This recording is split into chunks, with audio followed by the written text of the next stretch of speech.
right, folks. Friday main event coming at you. Quarterfinal action tonight, or tomorrow night, actually, Lee. Thursday night is the new landing spot for the Friday main event.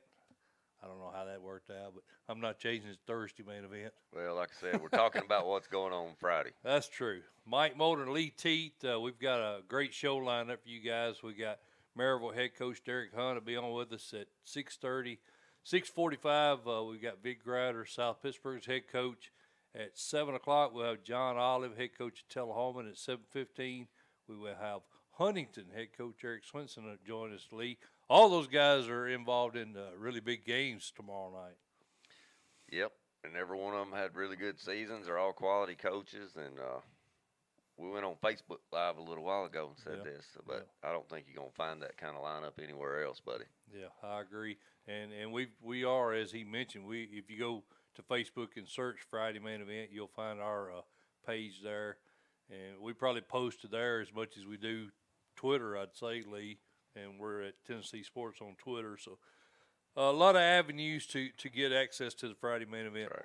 Lee, you ready to go? Yeah, I'm ready to talk football. Let's talk some football, and we'll do like we did last week. We'll start over in Class 1A, and Lee, a lot of big games. I don't think any games are any bigger than. I think every game in this particular classification could potentially be a good ball game. I would say of the four games, I think I'd favor Greenback more so than anybody else. Would you agree with that? Yes, right now, yes. In this class, anyway. Yes. So they're in a rematch with Coalfield. And the reason why I say that, Lee, they've kind of dominated Coalfield. If you go and look over the past 3 years, Greenback has won 5 in a row. You got to go all the way back to November 21st, 2014 for the last Coalfield victory.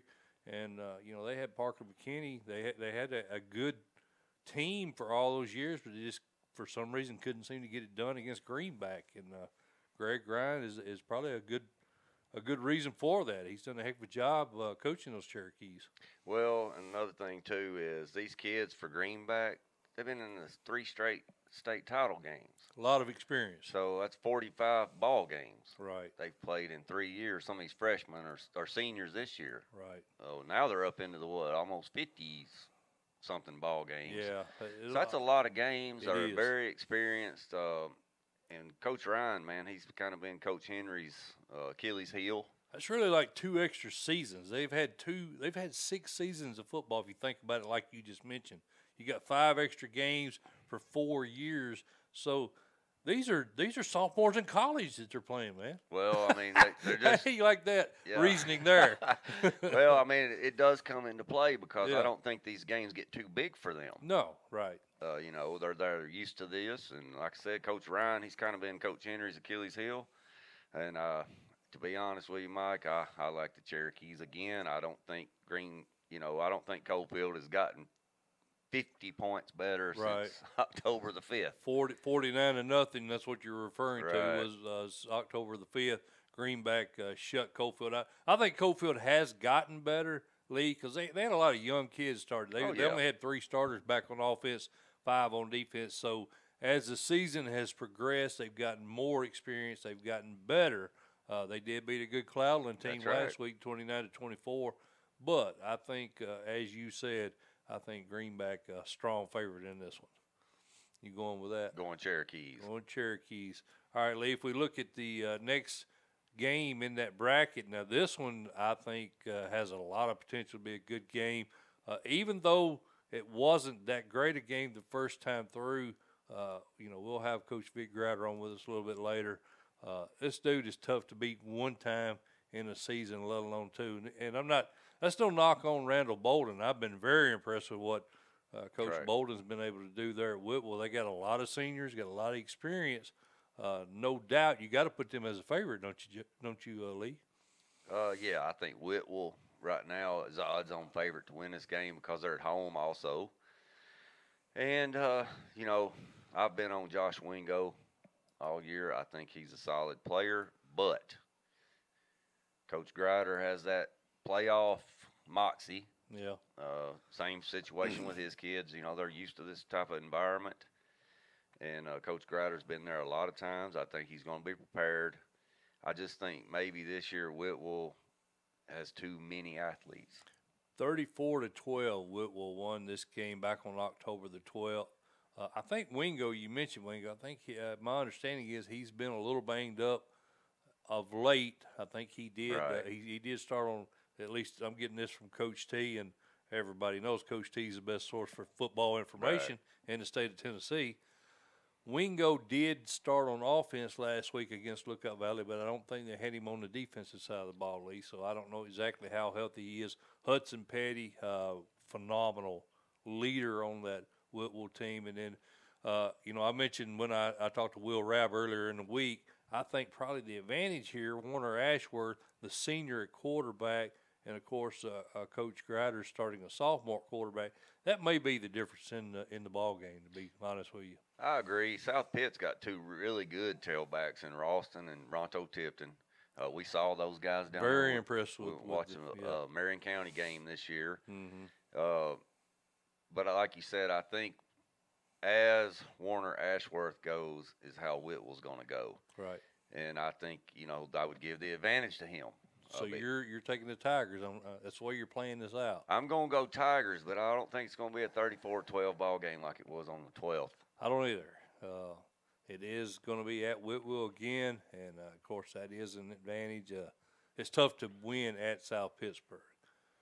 Had this game been at South Pittsburg, Lee, I would probably go toward the Pirates, but, everything is telling me I don't think Whitwell has declined any, and I like Grider in the playoffs. Oh, I really like Grider.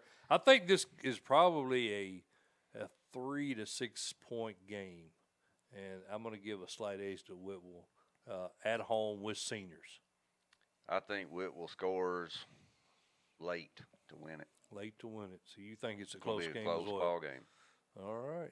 Well, pressure's on there, Coach Grider. I'm sure Lee and I pick it against you. He'd probably put a lot of extra pressure on you there, didn't it? Yeah, I'm sure he's worried about us. He's worried about us.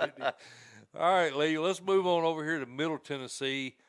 Gerard Randolph's Cornersville squad. Man, what a season those guys have had. Been really impressed with Coach Gerard. But, I mean, our buddy Eric Swinson, who we'll have on later in the show as well, his Mustangs. We got two teams, Lee, at 12-0 right now. Cornersville coming off the 47-26 win over Wayne County. First time they give any points up since week 1, Lee. Did that surprise you any at all? No, it didn't, because Coach Rice down there at Wayne County can score, I think, on anybody. Right. But it did answer a question for me. If you remember, I brought up, how is Cornersville going to respond if a team does start putting points on them? Because they had so many shutouts in a row. Right. And I think they responded. Obviously, they won the ball game. So that makes this game even more interesting to me. Yeah, I think Wayne County also put some points up against Huntingdon, so I don't want to – it's kind of like I told Will earlier in the week. I don't read too much into the fact that Wayne County did put some points up on Cornersville. I like the fact that Huntingdon, and I'm sure you've seen pictures, Lee, as I have, one of the best 1A facilities you'll see anywhere in the state. Right. I think that's a big advantage for the Mustangs being at home. You got like a 2.5-hour drive, I think it is, over from Cornersville to Huntingdon. That's a long bus ride on a Friday. I'm going to have to go Mustangs on this one. I think there's a big revenge factor here. Yes. Eric Swinson wants to get that monkey off his back, from last year, and he even said it was a real sore subject for his kids, the fact that they went into that game last year. Everybody thinking they're going to make the finals, but he said it was even harder on him and his staff. So, having said that, I like Huntington win this game, a close game. Well, it was a 21-20 ball game last year in overtime. Overtime, right. I could see it playing out that way again. Me too. I think if you go talent for talent, it's a toss-up. Cornersville is stacked. Huntington's got a lot of kids that are great ball players. So, buddy, I'm going to go Huntington in a close one. 2 Huntingtons. Wow, I thought you'd go the other way. I'm going Huntington. All right, Lee, let's move on down to Quad 4. We're getting a little behind here. Lake County and Freedom Prep. Lake County is playing as good as any team in the state right now. What's your thoughts on that game? Well, I'm gonna go Lake County. They won this ball game back earlier in the year, 32-7. I like Desmond Johnson, buddy. That senior tailback, he's good. Yeah, he is. He was running wild. I think he was a Mr. Football candidate. I'm not sure. Forgive me, Lee, but I can't remember if he made the finals cut. I know he was a semifinalist. I don't think he made the cut for the finals. But yeah, he was an all-state player last year. Really good ball player. 34-7, they defeated Greenfield. Greenfield lost to Freedom Prep 34-25. So in addition to the head-to-head, it looks like common opponents, Lake County all the way. So I'll agree with you. I'll go Lake County. Falcons. In this one. All right, Lee, let's move on over to 2A. And 2A, the top game, South Green and Meigs County. Of course, Meigs County was our preseason pick to win it all. I haven't seen anything to deter me from that. Aaron Swafford continues to play lights out. Jason Fitzgerald, a very, very good coach, in my opinion, Lee. He's been at a couple of different programs, 3 or 4 different programs. Always successful. Yes. They take down Rockwood 28-14 last week, and they did. South Green. Did I tell you about that? I don't know if I should even go here or not.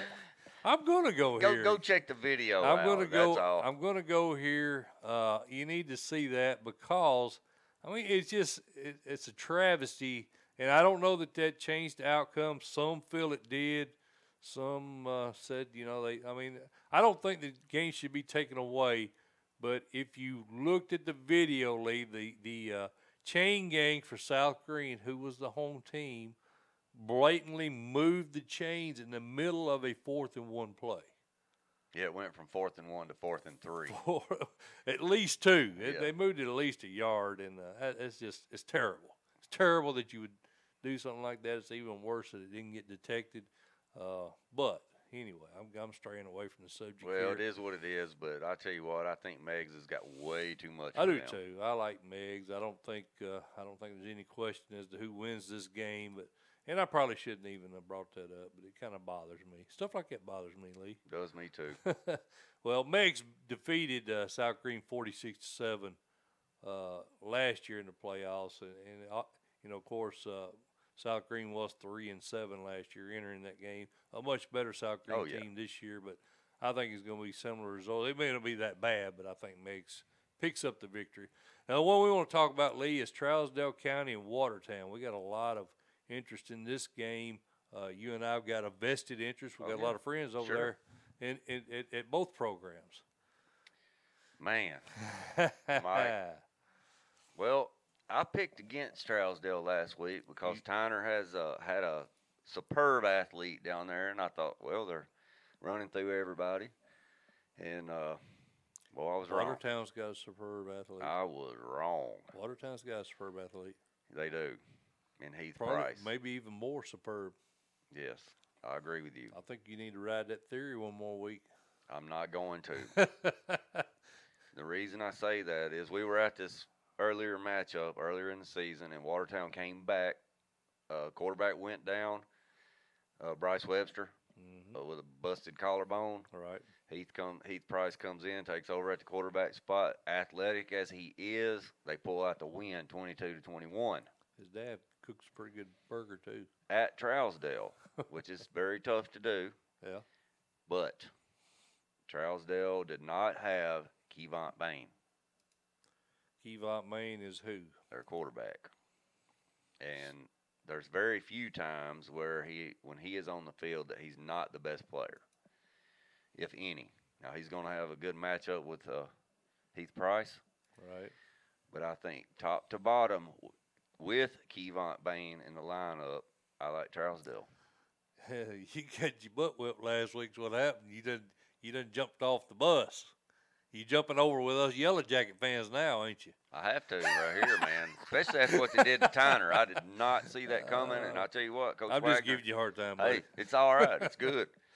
Coach Wagner's he's doing a good job, and they're rolling at the right time. They are doing a good job, that man. That 35-0 win over Tyner just convinced me. our buddy Davey up there, he was I did a Facebook Live last night, and he was giving my guy Kevin Creasy a hard time.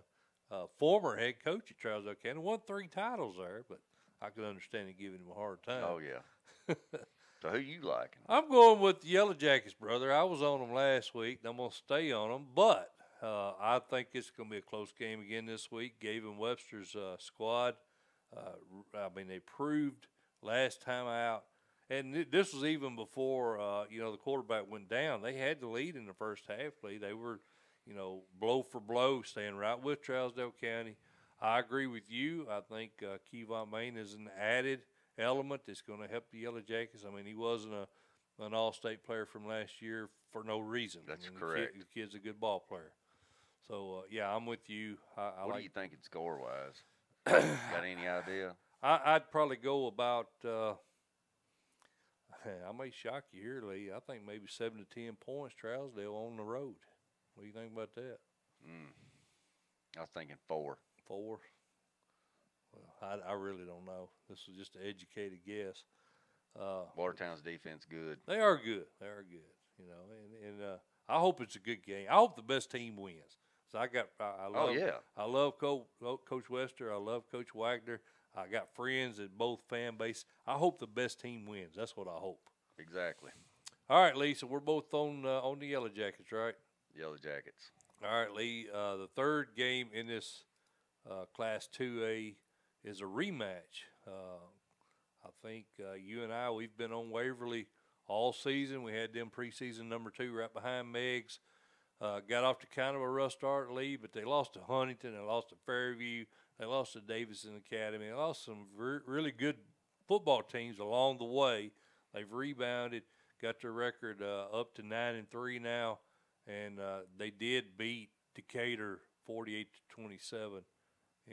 on September 28th. So who do you like? Well, I've been on Coach Frost all year, but I can't go there this week. I think Waverly's too tough. Well, our buddy Gavin Stanfield he's a real deal. Our buddy Dustin West, one of the Friday Men Event followers, he messaged. He's kind of my insider over there. Appreciate Dustin, but he sent us a picture earlier today. Right. In the snow over there, Lee, getting ready for this game. Yep, had a little snow in Waverly. Got snow on the ground. We got that on our Facebook page. Appreciate Dustin sending that to us. But they're pretty out cool. there. They're out there practicing, brother. Rain, snow, sleet. They're like postmen. They're gonna play football. So I'm going with them, man. You out there practicing in the snow? I'm going with you. I like them. I love Johnny Frost. Good dude. He coached over here at Community, That's about right. 4 miles from my house, and he's a good coach. His son's a heck of a ball player. Yes. But I'm going with Waverly. I'm gonna take Waverly. All right, Lee. Well, we are in agreement. We've been in agreement too much. I don't like it. That takes all the fun. Well, we're getting to the nitty-gritty. Takes all the fun out of it. Well, we'll get down This next game might be something we disagree on. That's Peabody Union City. That's another rematch game. Lee, what's your thoughts on that game? I'm kind of on the fence on that one. Buddy, I'm going Peabody. I think they got way too much speed. 56-14, Peabody won this game on August 31st. I think these two teams matched up twice last year. Union City was a 7-point winner in both of those games. Right. Darren Bowling does a heck of a job, man, and this is a time of year. You're right. Time of year when he shines. Not going to talk me into it, though. That, like I would try. Yeah. I'm going Golden Tide. Golden Tide. I've been on them all year. I think they're just too fast. Shane Jacobs' team, I think probably what impresses me as much as anything about Peabody, and that during loss to Gibson County is still the thing that's got me puzzled. Probably as much as any game I've seen this year was how in the world and Gibson County's a good team. I'm not taking anything against them. They are not on the level of Peabody. I would really be curious to know what happened in that game. But their defense is what's won these games, Lee. You're talking about the speed, man, but those guys have shut a lot of teams out. They have played some great defense this year.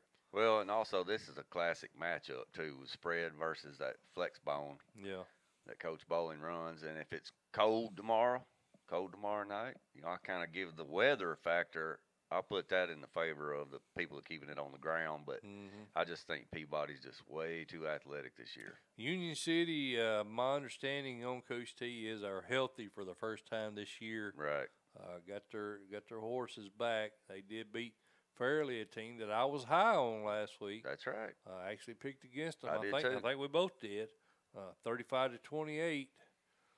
Their losses, Mayfield, McKenzie was one of the question marks, Southside, and then they lost to Penns Grove, New Jersey. I want to go against you here. I do. I really do. I really, really do want to go. I'm not going to do it. I'm going Peabody. Peabody. I'm going Peabody. I can't do it, man. They got a really good ball team, and we got some guys over at Peabody that watch our show every week. Right. Lee, and I appreciate those guys, Coach T regulars. But I got to go Peabody. And Coach Balding, I'm giving you a chance to burn me again this week because I actually love it when you do. So go get them, partner. Go get them.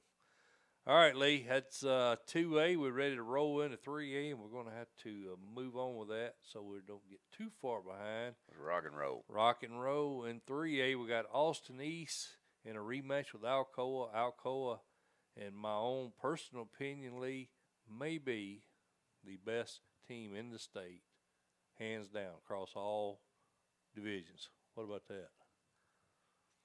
If they're not, they're dang close. That's not too much of an overstatement, is it? No. 5 shutouts in their last 6 games, Lee. 8 total shutouts on the season. And they did knock off Maryville, who at the time was the #1 ranked team in 6A. Man, they're good. They've got wins over Maryville, Dobbins-Bennett, Knox Central. Kentucky, Knox, yes. But I'm going to go Tornadoes.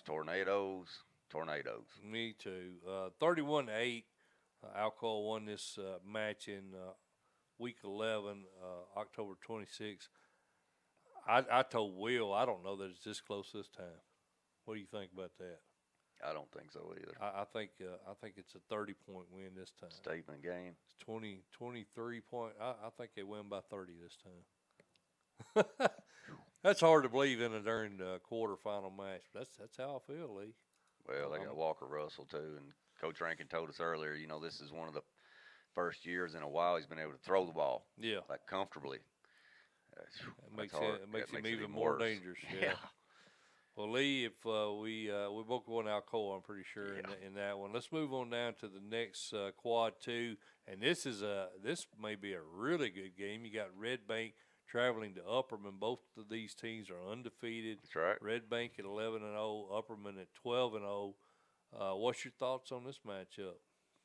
Man, I tell you what, I'm a Region 4 guy. I like that area up in there, Yeah. I'm gonna go with the Upperman Bees in this ball game, but I think it's gonna be close. Upperman Bees. I like Adam Kane, Lee Teat. I like him a lot. He come over from Sequatchie County. I really like him, man. Red Bank, Chris Brown. These are 2 first-year coaches at these programs, so I'm with you. I really like Upperman. I think the Bees get it done. I like Blake Metzger. You like? Yeah. He's good. Yeah, he's a baller. But Calvin Jackson, great ball player. Wilkie, their quarterback, is a pretty good dude. So, I don't know, buddy. What are you thinking? I told you, I'm a bee. I'm a beekeeper. Upperman Bees. I'm a beekeeper, brother. I'm going with the Bees. Lee, so that's quad 1 and 2. So looking down at quad 3, we've got Stratford and Fairview. Stratford is probably the surprise in the state. Unbelievable. 3-8 knock off what we felt was the only team that could possibly give Alcoa a game. So, what do you think, man? What's your thoughts on that one? Well, I'm going to go with Fairview because I like Cam Harris-Lusk. I think he's playing great. Mr. Football candidate. Yep.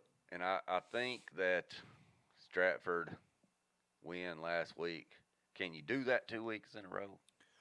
Well, Can if you you look get up like that 2 weeks in a row? the thing about it, Lee, I mean, we're reading too much, I think, into that 4-8 record. They lost to CPA. They lost to Hillsboro, Yeah. Father Ryan, East Nashville, Maplewood, Rossview, and then Giles County.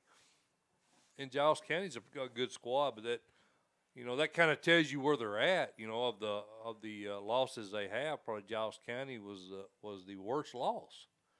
So I mean, they're not a bad team. They had a killer schedule. Oh, I don't think they're coming in intimidated at all. Right. I think they can play with Fairview, and they can. And I just think Fairview's got too much. well, you know, it's not a flag football game. You know that, right? Oh yeah. And the reference being Chris Hughes. Yeah. His team made the finals, I think it was, in the country flag football team. So Yep. 52, dude. He's 52. 52 moving around like a 25-year-old out there. Yeah, I'm going Yellow Jackets. I am too. I like Brock Harris, actually, Lee. He's came back to the Yellow Jackets, which enabled Harris Lust to move out from under center, and they've moved him around a lot this year, and he's had a big year for him. I like him also. I think Stratford's Cinderella ride ends tomorrow night. I agree. All right, Lee, well, let's look at the last team in this quad, and that would be our buddy. And this game scares me for Marty Wheeler. Covington hosts Milan. So what's your thoughts on this game? This is going to be a good game. I'd like to be down there to watch that. I think, of course, Covington's coming in undefeated. 35-30 over McNary. I thought there'd be a little bit more margin of victory there. I did too, because they beat them like 30 points first time they played them. Right. Which credit to McNary Central, made some adjustments. Yep. But Marty Wheeler's no stranger to this. The Milan program is no stranger to going this deep, but they hadn't been there in a while. Right. So I'm going to go Chargers. I think Coach Wheeler gets it done. Teddy Pettigrew's done a heck of a job He taking has. over there at Milan. He was defensive coordinator for 7 years, Lee, in his first year there as head coach. They've won 6 games in a row. They lost to Peabody, lost to Jackson Northside, Huntingdon. Of course, they lost to Covington in the first round, 45-26. I think this game is going to be close, dude. I really, really do. I think Milan's gotten a lot better. Not that Covington's playing bad football. Milan's gotten a lot better. This is a rivalry game. I put this game at probably a touchdown difference. Yes. Or less. Or less. Or less. So I like Covington also, but I like the home field advantage. Yeah. And I like Coach Wheeler's got a pretty senior squad, so I think that'll be an advantage. Well, Lomax too. That anytime you got a quarterback that's got 38 starts under his belt, 4 years, yeah. you're getting down to where that kind of leadership's starting to show up. All right, Mr. Teat, that is Class 1A, 2A, 3A. This is the Friday main event, and I am Mike Mulder, and he's Lee Teat. We're going to go ahead and take our first break tonight. We'll get Maryville head coach Derek Hunt on with us right after the break, so stay tuned for that. We'll be back after this. What's up, Friday main event followers? Mike Mulder here, your host. Another great show for you guys. Quarterfinal action headed into tomorrow night. We'll be talking 1A, 2A, and 3A to begin the show, much like we did last week. At 6:30, we'll give you a little break from Lee and I, and we will talk to, we've got 4 great coaches lined up. I've got Derek Hunt, Maryville's head coach at 6:30. 6:45, we'll be talking to Vic Grider, South Pittsburg's head coach. 7 o'clock, we head back over here to Middle Tennessee. We'll have John Olive of Tullahoma joining us, and then at 7:15, we'll have Eric Swinson, the head coach over in West Tennessee, the Huntingdon Mustangs. So a great show lineup, good coaches, all those guys obviously still in the playoffs, still contending for that state title. Look forward to talking to those guys. If you happen to miss one of these coaches and this is airing a little later in the show, as always, rewind. I mean, we've got every show we've had is DVR'd on YouTube. So if you miss one of these guys, just rewind back and you'll be able to listen to that interview and enjoy it. 7:30, we go 4A, 5A, 6A discussion.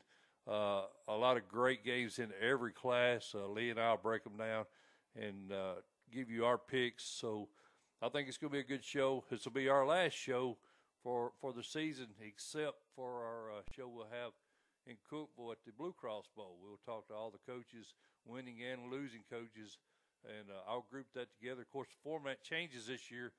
2A, 4A, 6A will be on Thursday. D2 will be on Friday, and then classes 1A, 3A, and 5A will be on Saturday.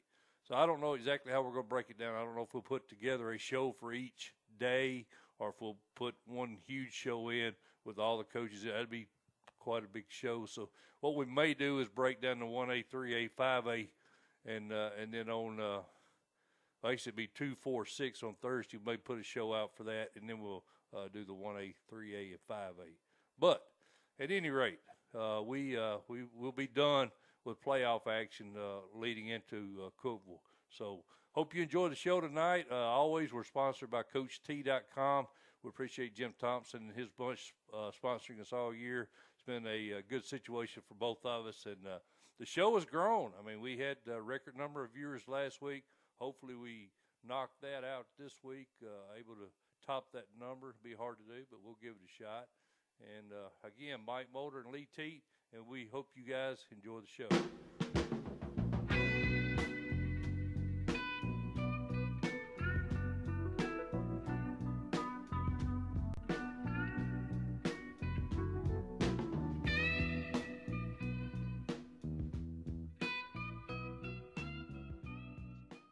All right, Lee Teat, we are back. Friday main event. We've covered classes 1A, 2A, and 3A. Again, I'm Mike Mulder. He is Lee Teat. We're going to begin the coaches interview portion of the show, and we've got some great coaches lined up. Lee Teat. We've got Maryville head coach Derek Hunt on with us. Coach, how you doing, buddy? I'm doing great. Thanks for having me, guys. Well, we appreciate you jumping on with us, Coach. We were just talking about the weather, man. Pretty cold out there over our way. How's it look your way? It's been chilly the last couple of days. You know, it's worst part about it is it's been a little wet too, but you know, part of it. Sometimes you got to play in it, so you got to prepare for it. Well, Coach, you guys picked, I think you kind of kicked it into cruise control after that loss to Alcoa on September the 7th. Your offense, I think, has been averaging 42 points a game. Defense is giving up 9 points a game over, I think, 8-game stretch now. You pretty happy with how the team's playing since that Alcoa game? Yeah, you know, we've gotten a lot better. We had to. I mean, to be honest, there was a lot of things we weren't doing well early in the year, and we're kind of getting by, you know, on some things that wasn't going to cut it, you know, and big playing teams and not taking care of the football, and that got us beat. You know, it caught up with us eventually.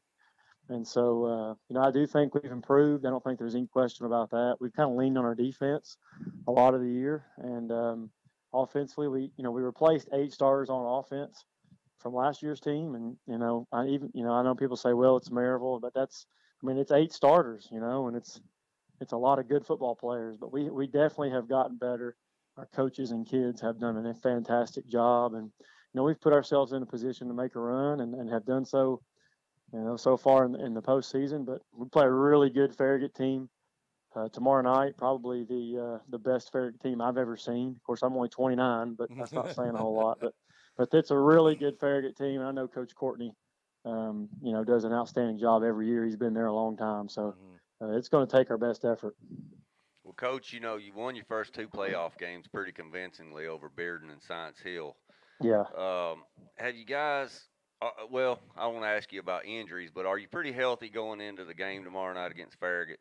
Yeah, I mean, you know, we're banged up, but no more than anybody else is in the 13th week of the season, you know, and I know it's a long season. You know, we lost a couple guys mid-year to ACLs, you know, and that kind of happens every year. You're going to lose 1 or 2 to something. Right. But that's no different than any team that we've played. But, you know, as far as our overall health, I couldn't be happier with where we're at. And, you know, we've been fighting the stomach bug some this week, and I don't think it's going to keep anybody out of playing tomorrow night. But it's just one of those things, you know, as November rolls around, so do sicknesses and viruses, and, you know, but we're banged up, but we're not, you know, any worse than anybody else is, or any worse than we've ever been. Right. Well, Coach, we talked about Farragut a little bit. Of course, they enter that game tomorrow night with you guys the same record, 11-1. Mm-hmm. What stood out to me is they really do a great job mixing the run and the pass. I think the numbers are just about dead even on the season. I'd assume stopping number 15, senior Kyle Carter, out of the backfield has to be the number one priority, doesn't it, Coach?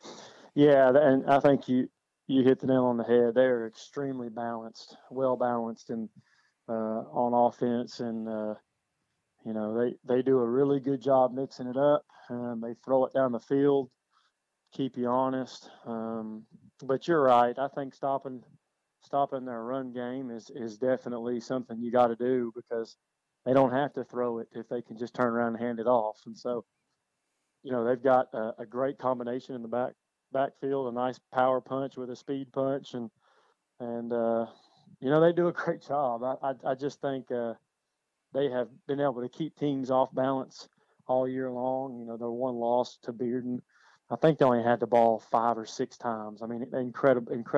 They had it two times in the first half, and then if you want to count their third possession right before the half, it was a really good job by Bearden just to keep it away from them. Right. But they didn't stop them. Bearden didn't necessarily stop them. They just kept it away from them. So, almost a fluky loss there. Right.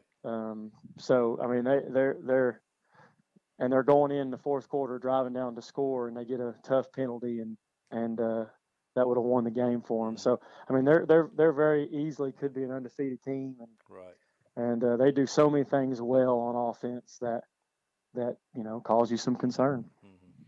Well, Coach, I think this is Coach Courtney's 23rd season there at Farragut. You guys were district opponents back in 2014. Yep. Have you ever discussed doing a home and home regular season games with those guys? Yeah, we definitely have. Yes, we have certainly done that. And Farragut is, in my opinion, they're one of the best programs on this side in East Tennessee. Right. And it's because of the consistency year in, year out. And so that's something that is certainly on the top of our to-do list each cycle, is to try to schedule a home and home with Farragut. And I'm very hopeful, and I'm kind of optimistic that that's actually going to happen pretty soon. That'll be good for the fans. Yeah, I agree. No question about it. Yeah, be good gates, and that's right. And I think two of the top programs in East Tennessee should be playing each other. I agree. So, but like I said, I'm pretty optimistic that it's going to happen. We're speaking by phone with Maryville head coach Derek Hunt here on the Friday Main Event. Coach, you got a couple of very talented juniors in T. Hodge and A.J. Davis. I think Davis was recently named as a Mr. Football semifinalist. What have those kids meant to your season after losing so many weapons off that championship team last year? Well, it's if you had to pick 2 or 3 guys coming back on offense, they would have been at the top of the list. Right there at the top of the list, and almost a security blanket, especially for 2 quarterbacks breaking in. We play 2, and breaking in those 2 guys. And even though they've had an outstanding year, a lot can be said about T and AJ. T was so good early in the year, and he's been great all year. But just with who we played coming out of the gate, and Catholic and Oakland and Alcoa and Fulton, it's not like we were going to have some easier games to break those kids in, right. and to teach them, to let them experience high school football. I mean, it was the best teams in the state that they were going to be broken in against. And so T was incredible early in the year, and when we got into district play, T got banged up a little bit. I think he missed 1 game, or maybe he missed 2 total games. He missed 2 halves and one whole game. And in district play, I mean, I think AJ went like 6 or 7 games in a row scoring a touchdown. And he's had an incredible finish to the year. And T's finally healthy again now. He ran really hard last week. I thought he looked kind of back to what we're used to seeing T like. And so those 2 guys have been huge, but really, with those 2 and the improvement of our younger guys, offensive line's gotten better all year. And then those two quarterbacks have been pretty special. I mean, they've only turned it over twice all year long. Wow. Combined for over 2,000 yards passing and 22 touchdowns. They got 11 touchdown passes each, and I couldn't be happier for what they've done to replace Dylan Hopkins, and they've just done a great job. Mike Moulton and Lee Teat discussing Rebel football with Maryville head coach Derek Hunt here on a Friday main event. Hey, Coach, I got a quick question for you there. Sure. Probably a lot of the people watching the show tonight here or listening to the show don't really know about A.J. Cuxey. Yeah. Little boy that has, inoperable brain tumor. Can you Yep. talk a little bit about him and his role with your team this year? Yeah, AJ is just a huge inspiration to me and to our team. AJ actually first spoke to our team. He came to practice last year, the week of the state championship game, and hung out with us and got to throw football with us on the practice field. And he came back a couple times this year. And AJ has been going through chemotherapy for probably the last few months anyway. And I know he's been at Vanderbilt Hospital this past week to try to find out if there's a different chemo that can work better. But he's got, I want to say, at least 8 inoperable brain tumors, and obviously he means a lot to our team. And when he came and spoke to us before the state championship game, I asked AJ, had the whole team in front of us, and I asked AJ, is there anything you want to tell the team? He said, always do your best and never give up. And I just thought, man, that's pretty special words coming from a 8-9-year-old kid who's got brain cancer. I get chills just thinking about it. And what's, it's funny you asked that, because we were just talking about AJ at practice today, at the end of practice, talking about keeping things in perspective, and how blessed and lucky we are to get to play high school football. But at the end of the day, this is just a game, this is just a game, and it's something that we put so much into, and time and effort, and obviously it means a lot to us, but AJ Cuxey keeps things in perspective. That's for funny us. you said that, because our mutual friend Kim, I was talking to her about interviewing you, and I asked her, I said, what's one thing that you think I should mention? And that's one thing she mentioned was, I asked him about how deep his faith is, and how he enjoys teaching kids, life lessons and personal relationships with God. And that was one thing Kim mentioned, which it says a lot about you to me personally. Oh, well, I love Kim, and she's a good one for sure. But my faith is, it does play a huge role in what I do, and I'm blessed to get to be around some great kids and really some great role models. I'm still the youngest on our coaching staff, despite being the head coach, and a lot of the guys that I played for are still coaching with us, and they were my role models. And Coach, for example, Coach Joe Robinette, he used to have me over at his house on Wednesday nights to coaches our receivers. And I used to go over to his house on Wednesday nights, and we would do kind of small group Bible study type things, and he still does that today. And so I had some great role models in my life, like coaches and Coach Robinette, and and that's just giving back to our kids. We want to win every game we play in. There's no question about that. But at the end of the day, we care a lot about the 30-year-old, 40-year-old players that we coach than we do the 15, 16, 17-year-olds. This is George Quarles talking right now, man. You sound so much like Coach Quarles. He said that pretty much word for word exactly what you just said. That's great. I think a lot of Coach Quarles. So. Well, he's certainly my role model, so that means a lot to me. Right. Well, Coach, buddy, we won't hold you up, man, but Lee and I, we really appreciate you taking the time to jump on with us, and wish you luck. And like I told you, man, we're pulling for you guys tomorrow night, and if you head over to Middle Tennessee next week, that'll be great. We'll definitely hook up with you. We hope to see you guys there, and I appreciate everything you guys do for our game. It means a whole lot. Hey, Coach, listen, if you see AJ or anybody out there that's a Maryville fan watching this, AJ, we're pulling for you too, brother. That's right. That's awesome. Thank you, guys. All right, Coach. Good luck to you, buddy. Appreciate it. All right, thanks. All right, Mr. Teat. Maryville head coach Derek Hunt. He's so mature for a 29-year-old young man. You can tell who his mentor was. Yeah. I mean, it's eerily kind of so similar in their approach. When he was talking, I was thinking the whole time that we're talking to George Quarles. It was scary, but he's a good dude, man. Yep. Appreciate that. All right, Lee, we need to take a quick break here. We'll get Vic Grider lined up. This is Friday Main Event. Mike Moulder, Lee Teat. We'll be back after this.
All right, Lee Teat, we are back here Friday Main Event. Really enjoyed that interview with Maryville head coach Derek Hunt. Got another one of our favorites on with us. South Pittsburg head coach Vic Grider joins us. Coach, how are you doing?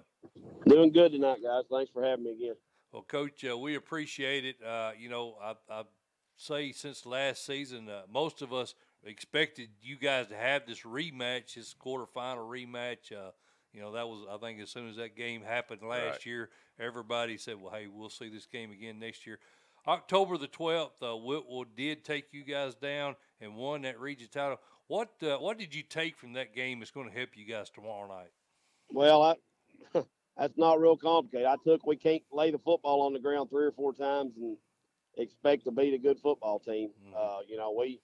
We learned some hard lessons that night about how not to play, and we had nobody to blame but ourselves. Whitwell's a very good football team and very talented in a lot of different areas, but we got to figure out a way to play better because if we don't, the same thing will happen to us again. But, I think if we can put together a good football game, we'll have a chance to win the game in the fourth quarter. Well, Coach, the last time we saw y'all, obviously, we were down there at the Marion County game on September the 7th. I know your sophomore quarterback, Braden Sanders, got a little banged up late in the year. Is he healthy, and have you had any major lineup changes since we saw you guys last? Yeah, he actually did get hurt, got nicked up a little bit in the Whitwell game the first time. He played the entire game, and Braden's a tough dude. He's just a competitor, and he played through it that night. But he had one of those AC joint sprains in his shoulder, and missed the last 2 regular season games, and came back the first game of the playoffs and has played since. And he's fine. He's 100%, and he was one of the highlights of that first Whitwell game. I think he was something like 10 for 15 for about 140 or 50 yards. So, for him to perform that way that night makes us feel good about tomorrow night, because I think it was a great experience for him in a big game and a tough atmosphere. And, Braden's a competitor. He'll be ready to play. Well, Coach, you mentioned turnovers in that first game with Whitwell. I know when Lee and I were there, really the only negative thing that we saw, and that's a couple of dummies watching the football game, but it seemed like you had a lot of trouble with the snaps, the shotgun snaps. Has that been an issue all year? Was that an issue in the Whitwell game?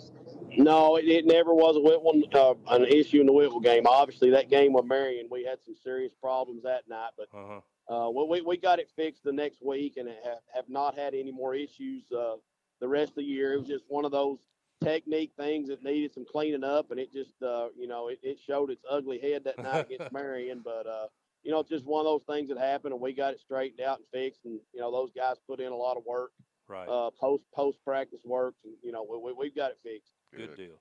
We're talking Pirate football head coach Vic Grider here on the Friday Main Event. Well, Coach, we were really impressed with your junior Ronto Tipton when we were down there. Has he continued to play well for you? Yeah, Ronto's been a really steady football player for us all year long. I think after last Friday night, he's about 1,300 yards rushing this year. And the thing that jumps off the page about it is he's got 1,300 yards, I think, on something like 80 carries. So Wow. it's not hard to figure the math on that. That's a pretty good number, per carry. And he's just how we are in the wing team. We like to share the football, and it revolves around those three backs. And Right. he knows that everybody's going to get their chances, and he's made the most of it. But Ronto's just a worker now. He's a product of what the weight room can get you and what buying into the program can get you. And the good thing is we're going to have him back for another year, but he's a good little football player for us.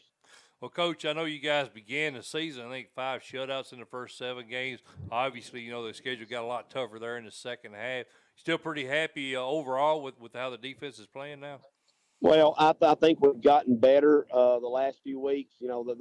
The first Whitwell game, I think we learned a lot about ourselves. Mm-hmm. I think they exposed us in a lot of areas on defense, and to be flat honest, they kind of pushed us around up front at times, which we honestly wasn't sure anybody could do that to us, and it was kind of an eye opener to us. And it's been a great tool for us to be able to challenge our guys this week, because all we got to do is plop the film in, and you can see us getting knocked around a little bit. So right, it's something we can learn from, and we're gonna be better tomorrow night. I have no doubt about that. I mean, I think our guys are ready to play, and I think we've learned some lessons from what we did the first time, and we just got to go out and put it all together tomorrow night. Yes, sir. Well, Coach, I know one of Whitwell's key players obviously is Josh Wingo, and he was a little banged up last week, only playing on offense. And we discussed Sanders with you earlier, but how healthy are your team as a whole tomorrow night going in? Well, we're pretty healthy. We lost our will linebacker Cameron Trussell in the last game of the regular season to a knee injury, and he's going to be out the rest of the season. But J.J. Bean has done a good job of filling in for him since then. A young sophomore who's just getting better every time we send him out there. So right. But other than that, we're a pretty healthy football team. Probably more healthy than we've been all season, because we went through a stretch there where we had a lot of guys banged up from time to time. And I think at one point we had only played like 2 games all year where we had our 5 starting offensive linemen intact. So, we went through a rough patch there. But, the good thing is tomorrow night we're going in pretty much 100% healthy. Good. Well, Coach, it seems like there's always a kid on the team every year, every team. You weren't really expecting a whole lot out of that kid heading into the season. Those Friday night lights come on, and it's kind of like something goes off and he switches gear, and he's a whole different kid. Who would you say that describes on this Pirate team? Well, I think the guy that has filled that role for us this year is one of our seniors, Sam Brown. I mean, he is kind of really developed into a really good football player for us. He's a guy that put on about 15 or 20 pounds in the off season in the weight room. Mm-hmm. And we went to him in the winter and said, hey, he was a guy that had been a wide out and played free safety for us a lot. And, he put on this weight. We said, hey, for us to be successful, we're going to move you down to tight end and put you down in the box a little bit more on defense and let you get involved in the run game. And, to his credit, he never flinched. He just immediately bought into what we were asking him to do and has had a great season for us. I mean, he's probably week in, week out been as steady a guy as we've had all year. And I'm just really proud of the player that Sam's become this year. Mike Mulder and Lee Teague talking to South Pittsburg head coach Vic Grider here on the Friday Main Event. Well, Coach Grider, I believe you guys have been in 11 state title appearances over the year, and you've won 5 of those. When you stepped aside a couple years back, it seemed like the program dropped off a little bit. But since your return, you've had a quarterfinal appearance followed by back-to-back semifinal appearances. Can you talk to us a little bit about how you're able to do that? Well, I mean, listen, coaches can say whatever, but it's all about having players that are bought in to what you're trying to do, and having guys that are willing to do the things necessary to be successful. And we've got those kind of kids here. It's no magic dust that we sprinkle on it and say, hey, we've got all the answers to how to win games. I just think we know how to do what's necessary to get to where you can win games. Right. And, that's by working hard and working hard about 320 days a year, and that's just what it comes down to. I mean, our kids are still willing to put in the time and come and do the things necessary for South Pittsburg to be successful. And then on top of that, they still care about it, and I know that's kind of a dying breed in some places, but our kids just they want to go out and say, hey, I play for South Pittsburg and we're going to win football games. And, fortunately for me, I've got coaches around me that are willing to do the same things. They're willing to put in the time and put in the effort for us to be successful. And, as long as we continue to have those things here, South Pittsburg's going to win football games. It doesn't matter if I'm the coach or somebody else. It's just we've got those kind of kids here. And when you put that together with a community that's willing to do whatever's necessary to make you successful, you're going to win some football games. Well, Coach, you may think I'm joking, but I'm not. But our friend Roy Dillard had some advice he wanted me to pass on to you. I can't wait to hear that. Are you ready for it? Oh, yeah. This is pretty good stuff now. He told me to tell you that if you would put 6 down linemen and then put 5 DBs in the game, they wouldn't be able to run the ball or pass the ball against y'all. So I told him I'd pass that on to you. Well, I tell you what, the way that Whitwell game went the first time, I probably need to take any advice I can get. But, I'm always open for new ideas. A 6'5" defense. Yeah, that's what he said, a 6'5". I told him, I said, I'll tell you what, Roy, I'll pass that on to him. Oh, he also said you need to put some chickens out there on the field and let them catch them. He said that'll help you with your tackles, too. There you go. All kinds of good wisdom coming out of Roy Dillard, so I felt obligated to pass that on to you. I might need to get him on the staff then. That'd probably make his day, I'm going to tell you. Yeah. Well, Coach, good luck to you guys tomorrow night, man. Lee and I will be pulling for you, man. I hope y'all able to pull that out. I always like to see South Pittsburg up there and Cookville. Of course, if you do get by, you got Greenback, but hey, anything can happen, right? Absolutely. All we want to do is be playing next Friday night, but it's going to be a challenge, but we'll get ourselves ready to go. Well, man, we really appreciate you jumping on with us, Coach. Guys, thanks for having me again. Appreciate all you do. All right, thank you. See you, Coach. All right, Lee. Roy should be happy. Roy, you should be happy. And I messed up, man. I forgot to put – that's what I had. That's what I was supposed to have up there when Coach Grider's on. Of course, Coach Grider's the one on the other side over there. Gotcha. I figured that. I went to all the trouble of setting that screen up. Totally forgot to flip over to it. But, Roy, I hope I made Roy's day. I think Coach Grider may be calling you, Roy. I think he's wanting to put you on the staff. That's pretty funny. All right, Lee. Well, we don't want to get too far off of time, off our schedule here. So let's take a commercial break right here, and we'll get Tullahoma head coach John Olive on with us. Friday main event. I'm Mike Mulder, and he is Lee Teat. We'll be back after this. What's up, Friday main event followers? Mike Mulder here, your host. Another great show for you guys. Quarterfinal action headed into tomorrow night. We'll be talking 1A, 2A, and 3A to begin the show, much like we did last week. At 6:30, we'll give you a little break from Lee and I, and we will talk to we've got 4 great coaches lined up. I've got Derek Hunt, Maryville's head coach at 6:30. 6:45, we'll be talking to Vic Grider, South Pittsburgh's head coach.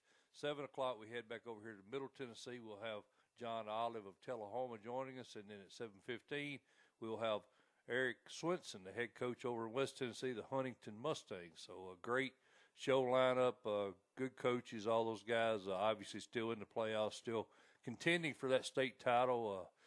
Look forward to talking to those guys.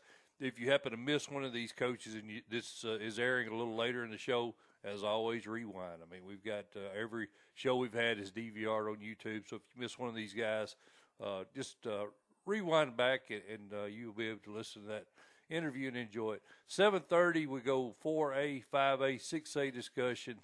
A lot of great games in every class. Lee and I will break them down and give you our picks. So I think it's going to be a good show. This will be our last show for the season, except for our show we'll have in Cookville at the Blue Cross Bowl. We'll talk to all the coaches, winning and losing coaches, and I'll group that together. Of course, the format changes this year.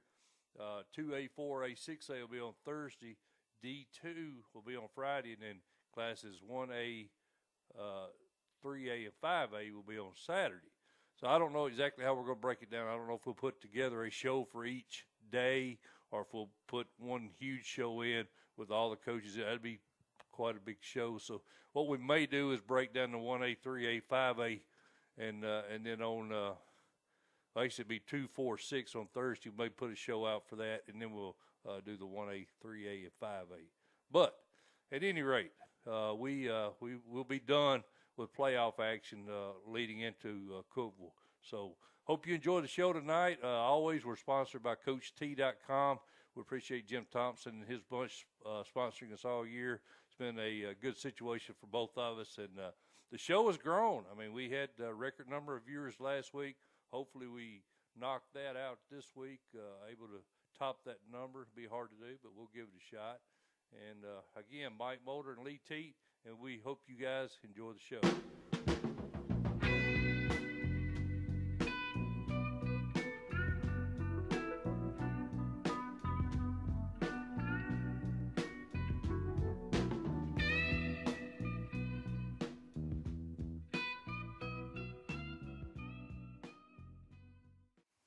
All right, Lee Teat, we are back. Friday main event, Mike Mulder, Lee Teat. We hope you're enjoying the show. We've had some great coaches on so far. We have Maryville head coach Derek Hunt, followed by Vic Grider at South Pittsburg. Got another great coach, a guy that a good friend of the show, and a coach we have the utmost respect for. We've got Tullahoma head coach John Olive with us. Coach, how you doing? I'm doing well. How are you gentlemen? We couldn't be better, Coach. This is our favorite time of year, postseason, and I'm really happy that the Tullahoma Wildcats are still playing this year. I agree with you 100%. We're very happy after the run that we went through with this group. We're very happy to still be playing football. Well, I can tell you what, Coach, that team may not have a nickname yet, but I got one for them after that game last week. I'm going to call them the Cardiac Kids because y'all about to give me a heart attack listening to that game on the radio. It was a hard-fought game, and I don't know if I've ever been as proud of a team as I was, considering all the adversity that they had going against them, and they still found a way to get a win. Well, Coach, that was the second win over that Marshall County team. I think a total of 3 points separated the teams with those wins. I'd say, looking at the scores, those teams are about as even as you could get two teams. Wouldn't you agree with that? I agree. I mean, we were very fortunate to win both ball games. They've got an outstanding kicking game, and in both ball games, they had a misfire in their kicking game that opened the door up for us to have a chance to win. Mm-hmm. Well, Coach, with the round one sweep of Region 3 by Region 4, it had to have cut down on your postseason scouting since you're seeing teams for the second time. Do you buy into that old saying that it's difficult to beat a good team twice? It's difficult if you're the one that felt like you pulled one out. You know? I knew he was going to say that. That's what makes it difficult. Right. If you feel like, I've seen plenty of them over the years, and you just end up in situations where one team is clearly better than the other. Then that situation normally, that better team normally will win in the second time around as well. Because now you can't surprise them. It's just Jimmy versus Jimmy, and most of the time the better ones win that battle. Mm-hmm. Well, Coach, this Maplewood team you guys have got tomorrow night, I thought they did a good job of scouting you guys in that first match. I think they held you guys to a season low 138 yards, literally took away Bryson Corn in the run game, shut down Ben Fulton. I think he had his worst statistical game under center. What do you feel that the offense needs to do tomorrow night to take some pressure off the defense, which actually performed very well in that last meeting? You're exactly right. Our defense did play really well. Our biggest problem offensively is that they start four seniors across the front line. Mm-hmm. They have a senior linebacker and a junior linebacker. and those 6 players, we really struggled with blocking. If we don't block better tomorrow night, we don't have the same result.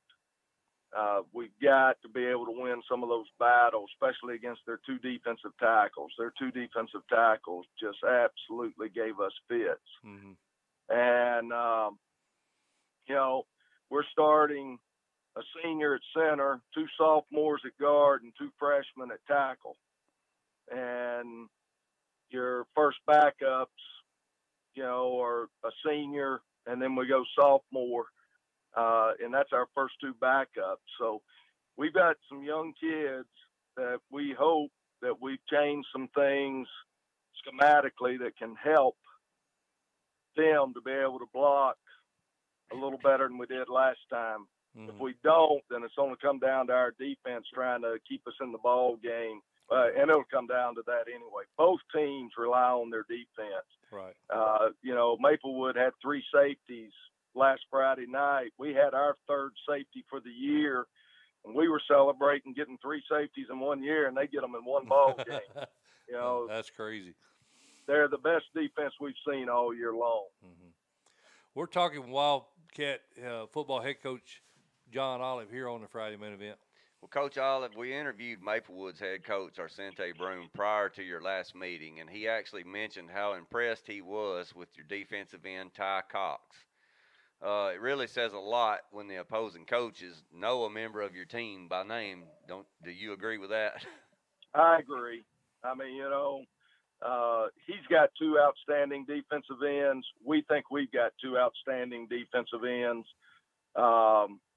And so Ty Cox has just had an exceptional, really a phenomenal year. I don't know how many tackles for loss that he has now, but at one time he was leading the state late in the season for tackles for loss. That's great. Well, Coach, their quarterback, Bobo Hodges, he was named a finalist for Mr. Football Award this week. I think he has 3,000 yards, 36 TDs. Your Wildcat squad actually held him to his lowest numbers on the season outside of their loss to East Nashville. How hard will it be to slow him down the second time, in this shorter period of time? But what he does so well is he creates. An example, they tried to run a bootleg, and Ty Cox is all over it. And you see, when you're watching the film, you see him panic, and he spins to turn and run the exact opposite way the play was designed to go. And then the running back that he's faked the ball to, all of a sudden he sees him on the completely opposite side of the field. And when you're watching the video, you see him relax, and he just throws a little dart pass. And so he takes a 5-yard completion behind the LOS and turns it into a first down. Oh, yeah. And most quarterbacks, number one, they couldn't get away from Ty. And number two, if they did, they would have kept running in the direction the play was going. And he doesn't do that. He creates, and that's a difference maker. He's done it for 2 years. You think you've played the play as well as you can possibly play it, and he still makes a play. And that's what makes him to where everybody, from our part of the state was voting him as one of the finalists for Mr. Football with the 2 East Tennessee quarterbacks. We had him in our ballot as well.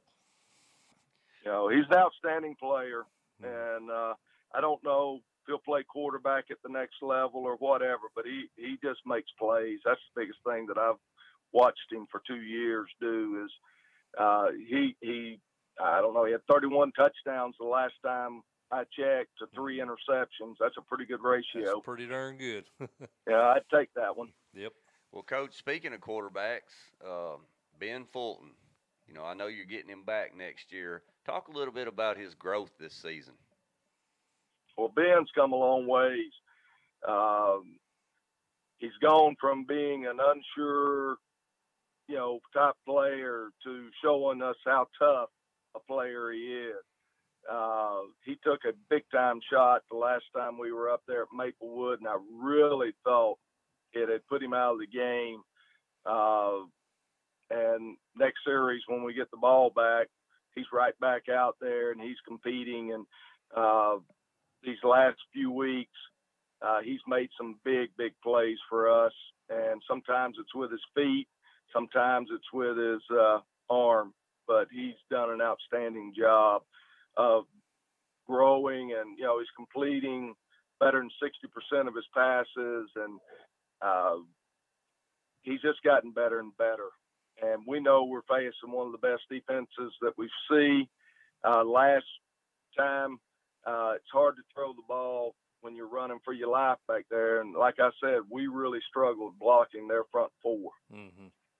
Well, I can tell you, he's got a good bloodline. I'm buddies with his buddy Tom Fulton. I actually went to school with him, so he's got good genes for it. Yeah, and Tom assures me that Ben's better than he was after I told him your comment. Yeah, he's probably right about that, but he was pretty tough. He was tough as nails. We are talking to Wildcat head coach, Tullahoma head coach John Olive here on the Friday Main Event. Coach, really the great thing, in my opinion, if you can find a way to get past Maplewood, of course, you guys get another game back at Tullahoma next week, first semifinal game since, I think, 1987. Now, I can tell you, former head coach Joe Gaddis and former quarterback Steve Matthews, those guys are really keeping up with you guys this season. I've talked to both of them. Do you ever get to speak to either one of those guys? I do from time to time. I talk with Steve more than I do Joe, but last season, I think the last time I talked with Joe, Steve, he and I normally talk several times a year. Sometimes to swap ideas, sometimes it's him calling to check up on somebody or vice versa. Right. Well, Coach, I got a question for you. Has your son Jared shown interest in someday becoming your successor there at Tullahoma? I don't know so much about trying to follow at Tullahoma. He and Caleb both want to coach together. Right. And, I don't know how much longer they'll stay right here with me. I expect them to take wings and take off before long. I'd like to go another year or two with them if I could, but I've encouraged them, any job that they want to go seek it. And, if it turns out that they end up being a coach here at Tullahoma, that's great. If they end up going someplace else, that'll be just as great. And hopefully I'll be at a point where I can retire out and go and watch them on Friday nights.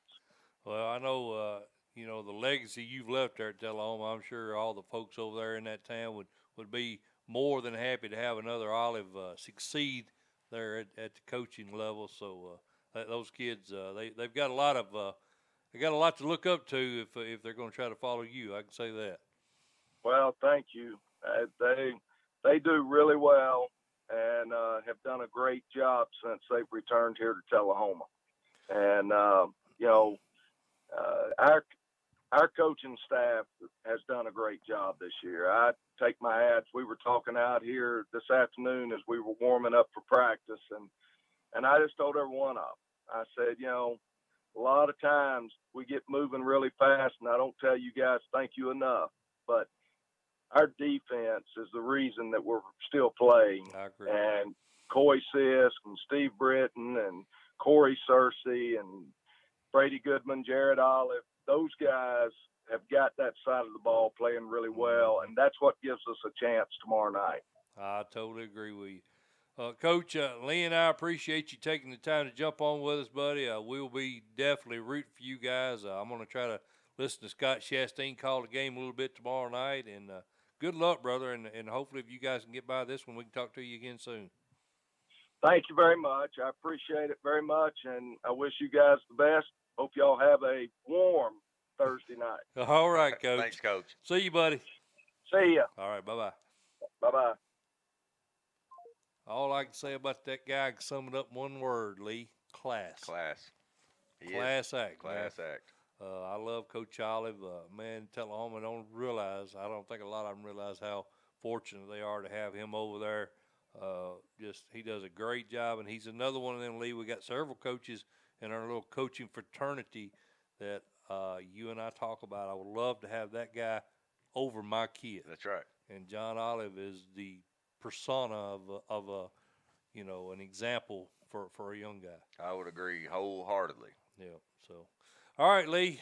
7:14. We better take a break and let's get our next coach lined up. We've got Eric Swinson of Huntingdon on with us next. This is the Friday main event. Mike Moulder, Lee Teat, and we'll be back after this.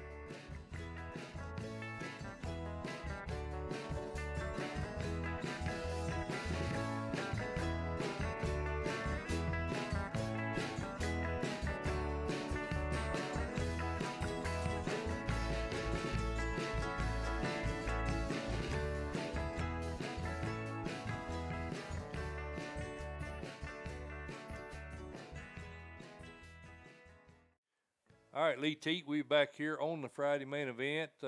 Great show so far, I think. At least it felt like it's been a good show. We had Maryville head coach Derek Hunt on with us. We had Vic Grider, South Pittsburg, just got off the phone with John Olive.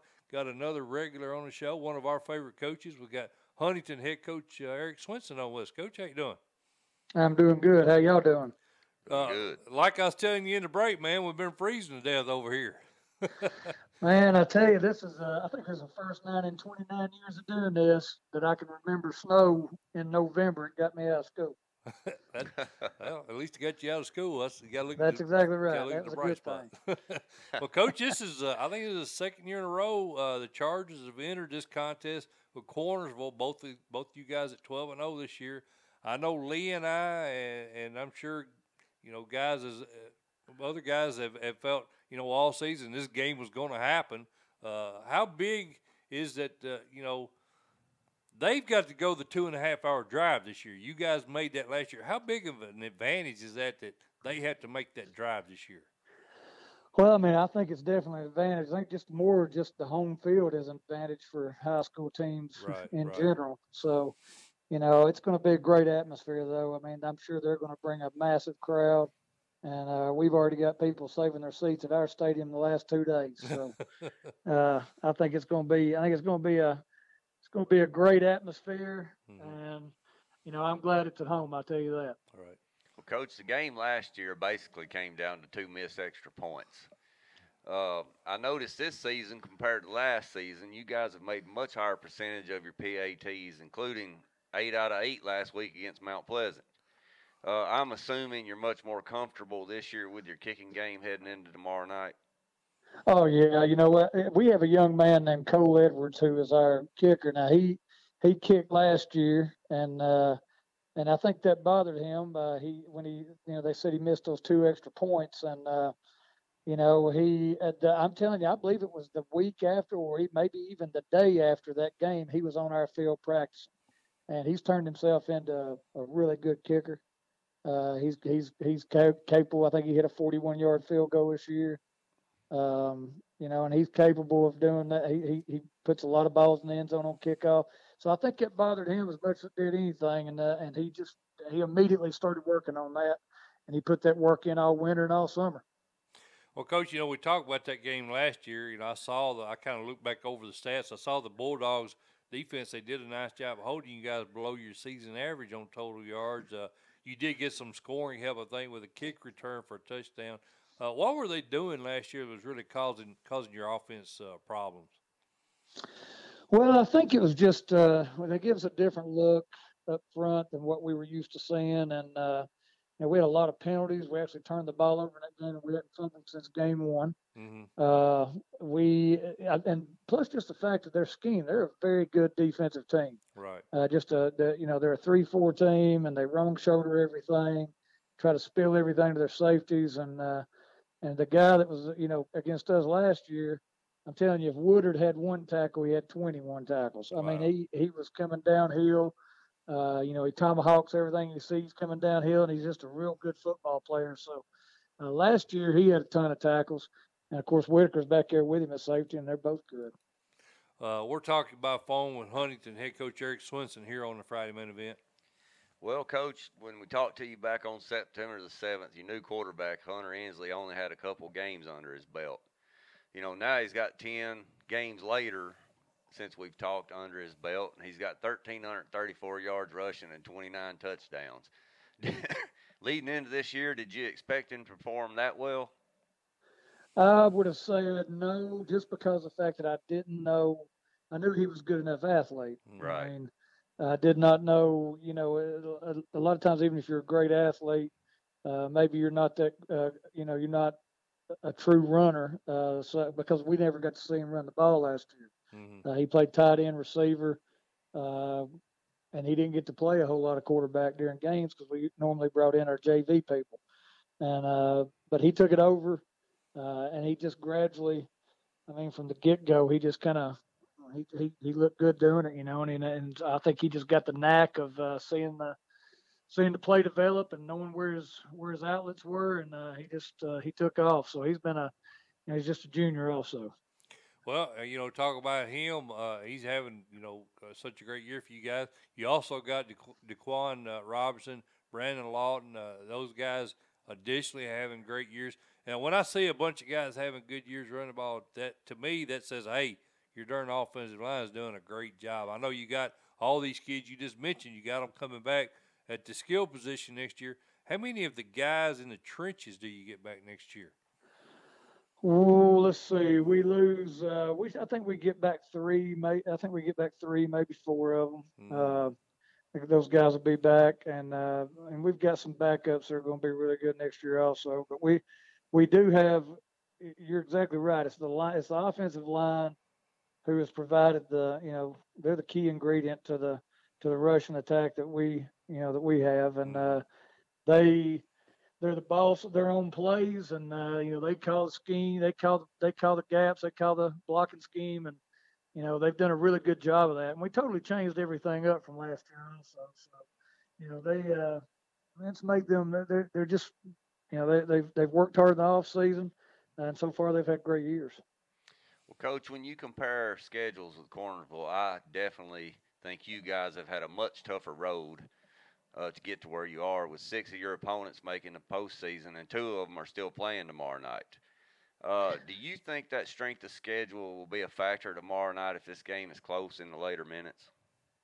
Well, it should be. Because I think if you count, we scrimmaged Covington right before the season started, also. Right. So we went toe to toe with them down at Covington, and Did you beat Marty Wheeler? Did you beat Marty Wheeler? We got him by a touchdown. We did. We got him by a touchdown, and it was a bloodbath. I'm telling you, that was the most physical scrimmage that I've ever been involved in. Marty's my boy. He's a good dude. I had to give him a hard time. And it was about 95 degrees down there, wow. And both teams were going at it. But yeah, I think that those type of things are what